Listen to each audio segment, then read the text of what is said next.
Bonjour à toutes et à tous. On va aller un peu plus loin sur les équations réduites en étudiant une propriété très utile concernant la pente d'une droite. On a déjà vu que l'équation réduite d'une droite non parallèle à l'axe des ordonnées s'écrit sous la forme y égale mx plus p, où m et p sont deux réels. C'est le nombre m qui est appelé la pente de la droite.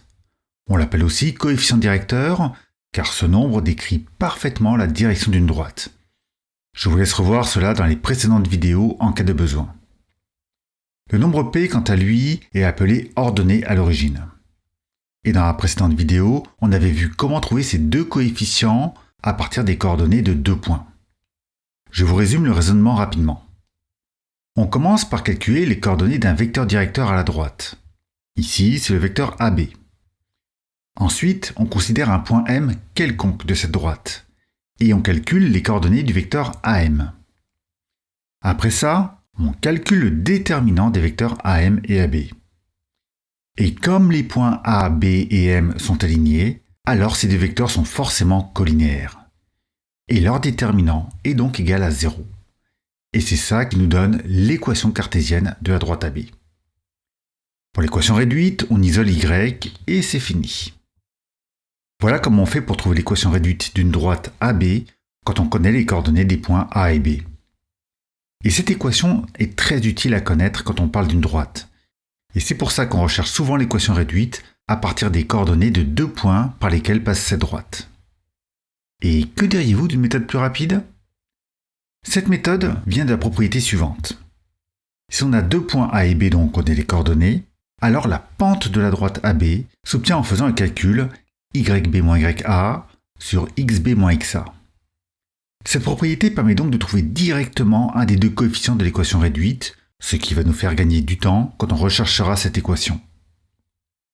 Mais avant de voir ça sur un exemple, voyons la preuve de cette propriété. Ici, on cherche à démontrer une égalité, et c'est l'occasion de revoir comment on fait. Pour démontrer que A est égal à B, on peut partir d'un des deux membres, faire des calculs pour obtenir l'autre membre de l'égalité.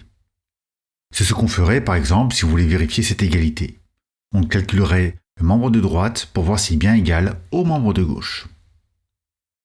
Autre possibilité, on peut calculer le membre de gauche de l'égalité, puis le membre de droite de l'égalité, et si on trouve le même résultat, c'est que cette égalité est vraie.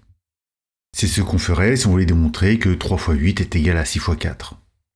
Alors oui, je sais, je vous mets des exemples très simples, mais c'est juste pour illustrer mon propos. Ces méthodes marchent aussi bien avec des expressions numériques simples qu'avec des expressions littérales plus compliquées. Il y a une troisième méthode. On calcule A moins B. Et si on trouve 0, cela signifie que l'égalité est vraie. Cette méthode est très pratique et souvent utilisée, mais pas ici. Je vais utiliser la première façon de faire, à savoir que je vais partir de cette expression et que je vais essayer de démontrer que c'est égal à la pente de la droite. Pour cela, on va commencer par remplacer YB par MXB plus P. Ça vient d'ici. Le point B est sur la droite, donc YB est égal à MXB plus P. Et de même, on remplace YA par MXA plus P. Ensuite, on supprime les parenthèses en faisant toujours attention au changement de signe à cause du signe moins devant la deuxième parenthèse. Les P s'éliminent et il reste MXB moins MXA sur XB moins XA. La ruse ici, c'est de constater la présence d'un facteur commun. On peut mettre M en facteur et on obtient M facteur de XB moins XA sur XB moins XA. Et on peut simplifier par XB moins XA et il ne reste que M. C'est ce qu'il fallait démontrer. Regardez maintenant ce que cela peut donner en reprenant les points que je vous ai proposés dans l'exemple du début de la vidéo. On demande l'équation réduite, donc il faut calculer les valeurs des nombres réels M et P.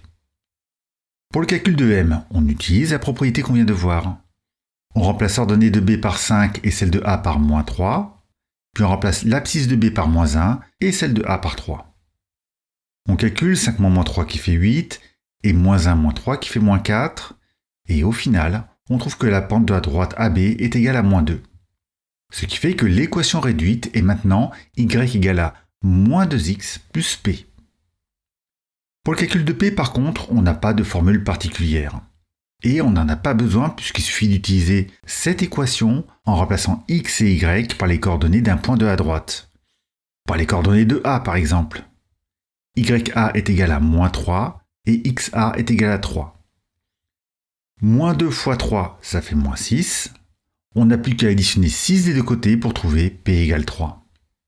Et maintenant qu'on a nos deux coefficients, on peut écrire l'équation réduite y égale à moins 2x plus 3.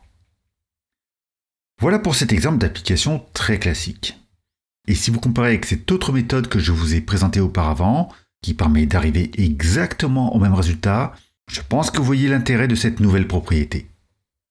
Et vous verrez par la suite que vous l'utiliserez dans de nombreux contextes. Et pas seulement en maths. Vous la trouverez aussi en physique écrite ainsi. Le symbole en forme de triangle est la lettre grecque delta. Elle est utilisée pour dire qu'on fait une différence. Ici, c'est donc la différence des ordonnées divisée par différence des abscisses. Ce sont deux façons d'écrire un peu différentes, mais c'est toujours la même formule.